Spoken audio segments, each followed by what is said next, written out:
My wife and I have a corner cabinet that we inherited from her parents. There's a cute story concerning this cabinet, which I will relay later in the video. We love this cabinet, but it has a couple of issues that warranted some love.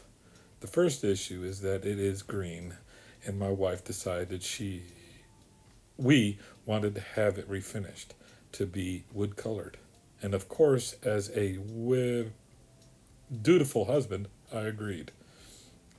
There is also an issue where the cabinet was not plumb. Every time we moved it, we had to shim one of the front corners. This is the adventure of that particular project.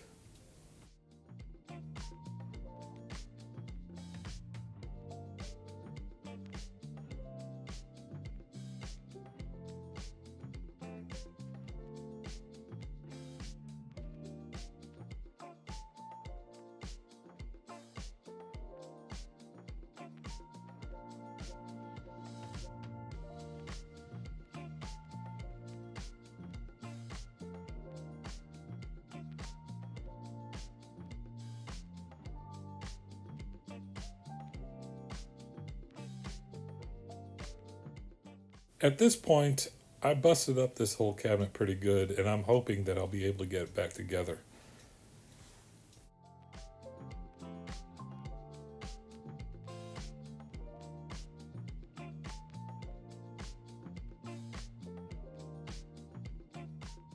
I really do not know the history of this cabinet other than what happened to it after my mother-in-law purchased it. All I know is that it was built in 1987 by Hill. Not sure if that's first or last name, but I'm assuming it is a last name. Looking at the build style and the way it was built, I don't even think that it was built by somebody in a garage workshop. I think it was a high school project, considering where it came from also. But you never know. The person who built it used a lot of screws and a lot of glue, and it was pretty tough to get apart. Even in the top, there were screws, which blew my mind. I decided to plug the screws that I wasn't going to use, so I'm using a plug cutter here, and I will glue them in a later step.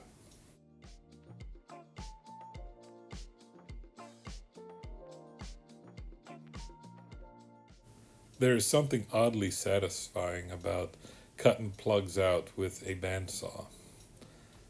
It probably wouldn't have been a bad idea to put a piece of blue tape to hold them in place, but it still worked out in the end.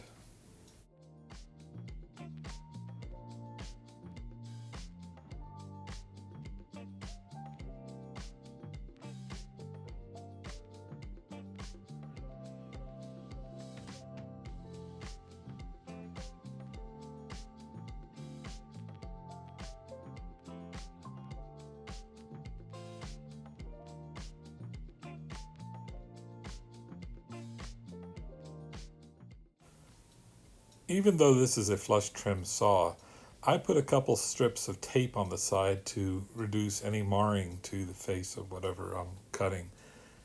It works pretty well.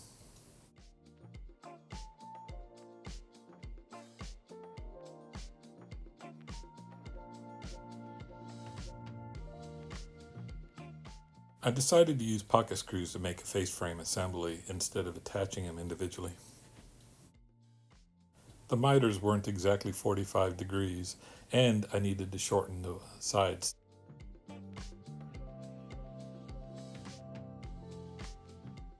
I'm gonna take a break every so often too. Nothing nicer than to watch the birds at break time.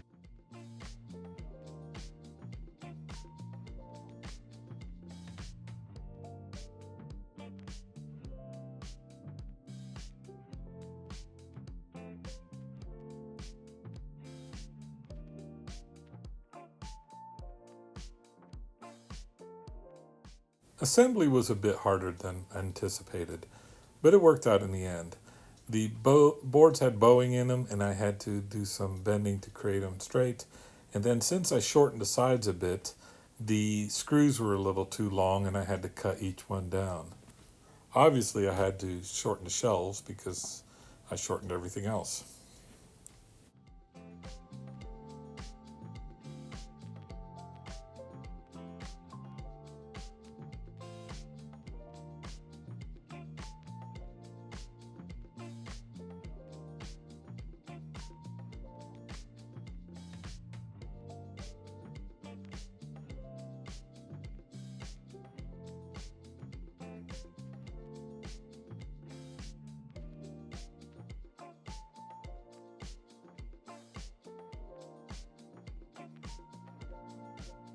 Kenny and Mary, my in laws, used to do a lot of garage sailing to pick up tools and furniture and whatever else suited their fancy.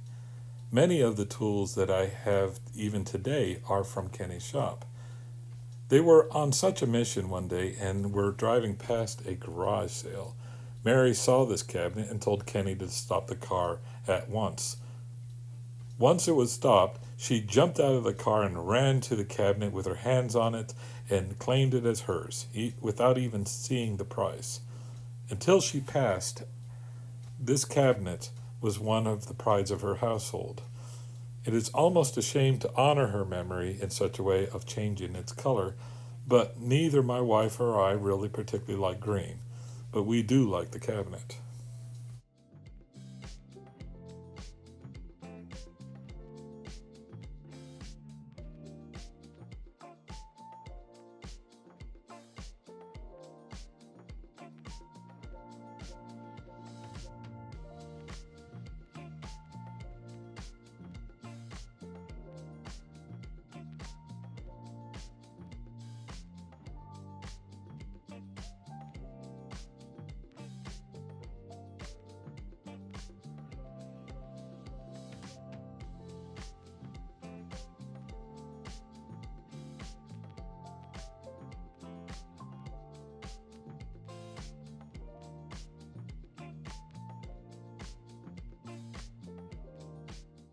In reverence to the next person who wants to do this type of project to this cabinet, I decided not to use any glue at all, really. The only glue I used on this project was to fix broken pieces.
The screws holding on these fake braces were completely unnecessary. A little bit of glue will do the job. I put in a couple brad nails and clipped off the tops so that I could, once I get it in, I could just press it into place and they won't move. I suggest if you do something similar with the brad nails, make sure you're wearing safety glasses at the time. When I clipped one of them off, it shot up pretty close to my face. Luckily, I was wearing safety glasses.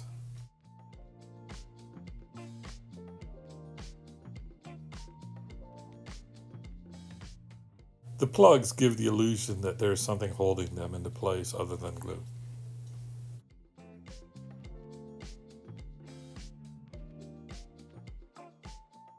For this project, I just used 3 coats of polyurethane to finish it. I didn't bother with tung oil as I normally do because it wasn't necessary. I think it came out looking pretty good.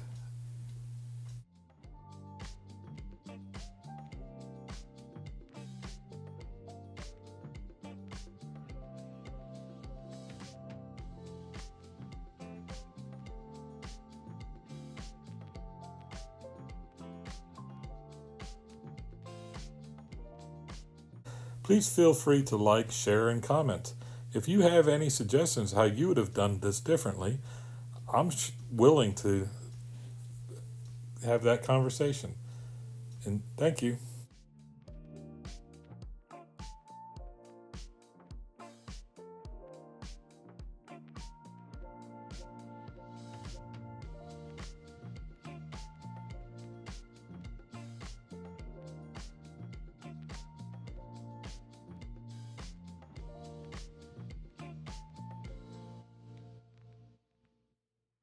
Finally, just remember, after every woodworking project, you should always count your fingers. You end with 10, good job.